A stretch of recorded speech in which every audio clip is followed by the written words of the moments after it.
और मैं बिल्कुल दावे के साथ कह सकता हूं कि अगर वो ऐसे ग्राउंड में हो ना तो उनकी मेरी ये बातें आपको कड़वी जरूर लगेगी, आपको लगेगा कि मैं इनका रिस्पेक्ट नहीं करता। और अगर ऐसे होते हैं अन्नदाता तो sorry, you are not my अन्नदाता।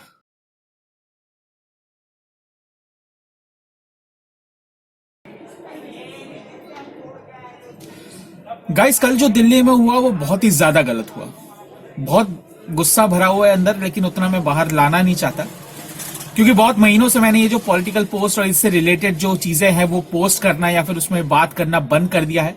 ये नहीं कि मैं उन सब चीजों में देखता नहीं हूं या सोचता नहीं हूं या विचार नहीं करता या रिसर्च नहीं करता प्रॉपरली, लेकिन ज्यादातर मैंने सोशल मीडिया पे वो सारी चीजें करना बंद कर दिया, क्योंकि लोग बाग जो है वो सोचते हैं कि उनको ही सब पता है। सोशल मीडिया में इधर उधर थोड़ा सा फॉरवर्ड करके थोड़ा सारी चीजें देख के उनको लगता है उनको सारी चीज पता है, ना ही उनको कुछ ग्राउंड रियलिटी का पता है, ना ही बाकी सारी चीजों में वो कुछ रिसर्च करते हैं। और सबसे पहले तो मैं आपको ये बताना चाहूंगा कि मैंने, जी हाँ, 2012 में ही जो दामिनी का केस हुआ था राष्ट्रपति भवन में, जो पूरा रैली निकली थी, जो आंदोलन हुआ था या जो भी आप उसको कहें, तो उसमें पहले ही water cannon, tear gas, lathicharge सारी चीजें एक्सपीरियंस कर चुका हूं। अगर आप चाहे तो मेरे इस पिछले वीडियोस में देख सकते हैं। और बिल्कुल जैसे कि मैं आपको पिछले वीडियोस में ही बता चुका हूं कि मैं अपने पर्सनल जो मैंने एक्सपीरियंस किया है उसी विषय में बात करता हूं, या फिर जो मैं प्रॉपर रिसर्च करता हूं तभी मैं सारी चीजें सामने लाता हूं। जी हाँ, मैं कुछ हवा में बात नहीं करता। तो सबसे पहले तो मैं आपको बताऊं, जो एक विक्टिम कार्ड खेला जाता है कि हमारे ऊपर पुलिस ने ये कर दिया, वो कर दिया, लाठी कर दिया, लाठी चार्ज कर दिया, टीयर गैस छोड़ दिए, वाटर कैनन पानी छोड़ दिया, तो अगर मैं आपको बताऊं तो ये ऐसे ही नहीं किया जाता। तो जैसे कि मैंने पिछले वीडियो में भी बता चुका हूं कि बिल्कुल हमारे पास राइट है, फ्रीडम है, freedom of speech and expression है, लेकिन उसके भी कुछ कायदे कानून है। जी हाँ, उसके में भी कुछ रिस्ट्रिक्शन है, उसमें भी कुछ ड्यूटीज है जो सिटीजन को करनी, निभानी पड़ती है। आप फ्रीडम ऑफ एक्सप्रेशन और स्पीच के नाम पे कुछ भी नहीं कर सकते, वो मैं पहले ही वीडियो में दे चुका हूं। इस वीडियो में आपको देता हूं, आपको पढ़ने का समय चाहिए तो बिल्कुल कुछ देर तक वो रहेगा। पहले ये देखिए कि क्या जो है रिस्ट्रिक्शन है under freedom of speech and expression.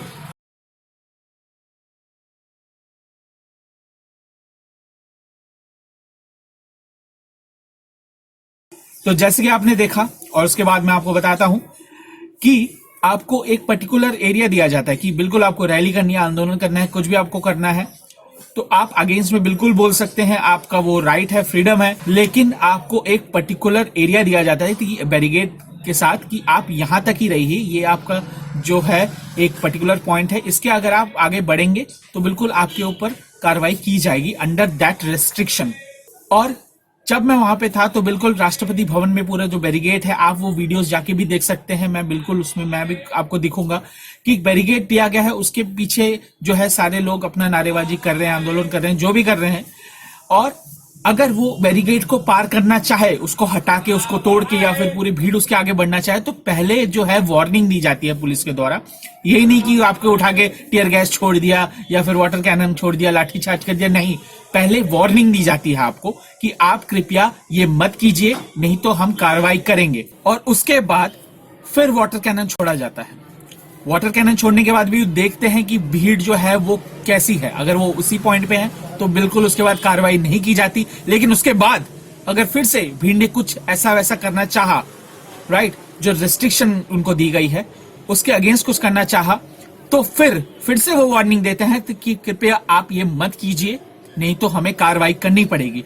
उसके बाद फिर टीयर गैस छोड़ा जाता है। अगर टीयर गैस छोड़ने के बाद भी अगर भीड़ जो है नहीं मानती है, उसके बाद फिर वार्निंग दिया जाता है और फिर लाठीचार्ज किया जाता है। और आपको क्या दिखाया जाता है मीडिया में कि पुलिस ने जो है डायरेक्ट लाठीचार्ज कर दिया और डायरेक्ट अपना टीयर गैस छोड़ दिया, या फिर ये कर दिया, वो कर दिया। और ये जो सोशल मीडिया के सो कॉल्ड सूडो इंटेलेक्चुअल होते हैं, जो अपने आप को समझते हैं, जिन्होंने ठेका ले रखा है इन सब चीजों का, उनको कुछ ग्राउंड रियलिटी का कुछ पता ही नहीं होता है। और मैं बिल्कुल दावे के साथ कह सकता हूं कि अगर वो ऐसे ग्राउंड में हो ना तो उनकी, और वो सिर्फ ये इंस्टाग्राम, फेसबुक, इन सब में ये सब पोस्ट ये करके कि ये गलत है, वो गलत है, इन्होंने देखो ये कर दिया, वो कर दिया, पुलिस ने ये कर दिया। भाई, उनका एक प्रोटोकॉल होता है, उनको लॉ एंड ऑर्डर मेंटेन करना होता है। और अगर मैं कल की बात करूं तो बिल्कुल कल बहुत ही ज्यादा गलत हुआ है, जो भी चीजें आप सब कुछ जानते हैं, सब कुछ देख चुके हैं उसमें। लेकिन मैं यही कहना चाहूंगा कि सिर्फ दिल्ली ही क्यों सफर करे, कि दिल्ली वाले ही क्यों सफर करे। पहले जो पिछले साल जो नाटक हो रहा था, अब जो सारी चीजें हो रही हैं, सिर्फ दिल्ली वाले क्यों सफर करें कि उनके लिए रास्ता बंद हो जाए, वो कहीं जा ना आ पाए, ये हो जाए, वो हो जाए, वो बंद हो जाए, मेट्रो बंद हो जाए, मोबाइल इंटरनेट बंद हो जाए, क्यों? दिल्ली वाले जो फ्री पानी और बिजली के नाम पे जो पहले कांड कर चुके हैं वो तो पहले ही भुगत रहे हैं, ऊपर से ये सारी चीजें। तो अगर मैं आपको बताऊं कि सब कहते हैं कि अन्नदाता है अन्नदाता है, भाई अन्नदाता ऐसे नहीं होते हैं। जो आपने कल दृश्य देते हैं कुछ पिक्स जो मैं यहाँ पे आप यहाँ पे भी देख सकते हैं कि अन्नदाता ऐसे होते हैं। अगर मैं फ्रैंकली बात करूं तो इन जो अन्नदाता के नाम पे ना सिर में चढ़ा रखा है। मेरी ये बातें आपको कड़वी जरूर लगेगी, आपको लगेगा कि मैं इनका रिस्पेक्ट नहीं करता। जी नहीं, मैं प्रोफेशन का रिस्पेक्ट करता हूँ। जो किसान हमारे खेत में काम करता है, सिर्फ किसान सिर्फ खेत में ही नहीं होते हैं, फार्मिंग बहुत तरह की फार्मिंग होती है जो सारे लोग जानते भी नहीं है कि किस किस तरह की फार्मिंग होती है। और ये जो बोलते हैं कि अन्नदाता के नाम पे एक तरह से ये जो सिर पे चढ़ा रखा है, तो आपको बोलूं कि आप जो है कुछ आसान नहीं कर रहे हैं, ठीक है ना। एक बंदा एक आदमी अगर दिन भर मेहनत करता है, ठीक है, उसको महीने के बाद या दिन के बाद दिहाड़ी मिलती है, महीने के बाद उसको तनख्वाह मिलती है, उसके बाद वो अपनी रोटी खरीदता है। आप उसको फ्री में नहीं दे रहे हैं चीजें कि आप यहाँ पे वो करें कि इसके नाम पे जो है आप गलत फायदा उठाएं। बाकी सारी चीजें वो अलग हो जाती हैं, ठीक है ना, कि ये हो गया वो हो गया, कम ज्यादा एमएसपी ये वो, उसके चीज में मैं पढ़ना ही नहीं चाहता। लेकिन अगर मैं सिंपल एक आम आदमी की बात करूं कि उसको आप फ्री में नहीं दे रहे हैं, वो अपने मेहनत कर रहा है, वो भी पैसा कमा रहा है, उसी पैसे से वो अपनी रोटी खरीद रहा है। और अगर ऐसे होते हैं अन्नदाता तो sorry, you are not my अन्नदाता। तो देखिए, अगर इस टॉपिक में अगर बात की जाए तो बहुत सारी चीजें इधर उधर होंगी, ये आएगा वो आएगा, उस सारी चीजों में पढ़ना ही नहीं चाहता। लेकिन एक चीज मैं बताना चाहूंगा कि एक मैंने पोस्ट देखा कल सोशल मीडिया में, किसी ने शेयर किया था कि रॉन्गर एंड रॉन्गेस्ट।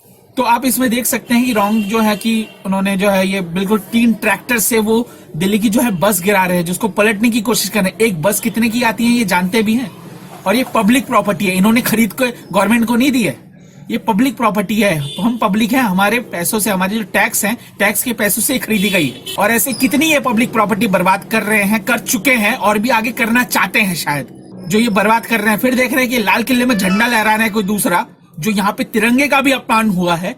और फिर देखिए ये जो रॉन्गेस्ट, जी हाँ, ये जो पिक इन्होंने लगाई है कल की पिक नहीं है, मैंने सही से इस रिसर्च किया इसको। तो ये जो पिक्चर है जो रॉन्गेस्ट में इन्होंने लगाया है, ये है आपकी 20 दिसंबर 2020, जी हाँ, 1 महीने पुरानी ये पिक्चर है जो इन्होंने रॉन्गेस्ट में लगा रखा है। तो ये बताना क्या चाहते हैं, देखिए ये सारी चीजें ना, ये जो सारे लोग होते हैं, इनको तो सुनाने को बहुत ज्यादा मन करता है मुझे, क्योंकि मतलब ये पुरानी सारी चीजें ला के पता नहीं कहां से पिक्चर लाते हैं, इसके साथ जोड़ देते हैं। मतलब रॉन्गेस्ट अगर तुम्हारे साथ पहले हो चुका है तो ये सारी तुम रॉन्ग करने आ रहे हो। किस हिसाब से इनको मतलब अगर समझाने भी जाए, जिन्होंने ये पिक जो ये लगाते हैं फिर जो शेयर करते हैं ना, उनके तो एक तो तरस आता है कि भाई तुम्हारे दिमाग में क्या है, मतलब ना कुछ रिसर्च किया ना कुछ देखा। हाँ भाई देखा, अरे वाह इसने लगाया, ये रॉन्गेस्ट है, अच्छा ये मतलब तू इसके अगेंस्ट आ रहा है पर्टिकुलर, तो चलो लगा दो ये। तो गाइस देखिए गुस्सा तो बहुत ज्यादा है, अलग अलग चीजें जो हुई है, बार बार मैं न्यूज देख रहा था और मतलब अंदर से इतनी सारी। और उसके बाद जब मैं देखता हूँ ना कि सोशल मीडिया में लोग जो इस टाइप के पोस्ट करते हैं, मतलब बताए तो बताए कैसे, अगर इनको समझा में नहीं भी जाए तो इनका वही होता है जैसे कि पिछले वीडियो में बता चुका हूँ कि एक लेवल दिखा देते हैं कि आप भक्त हैं। अगर एक स्टूडेंट कल पूरा यूनियन बोले कि हमें एग्जाम नहीं देना और हम रास्तों में आ जाए, रास्ता ब्लॉक कर दे, तो क्या एग्जाम नहीं होगा? ठीक है। अगर एक सैलरी क्लास आ जाए रास्तों में कि हम टैक्स नहीं देना चाहते, तो क्या टैक्स नहीं देंगे?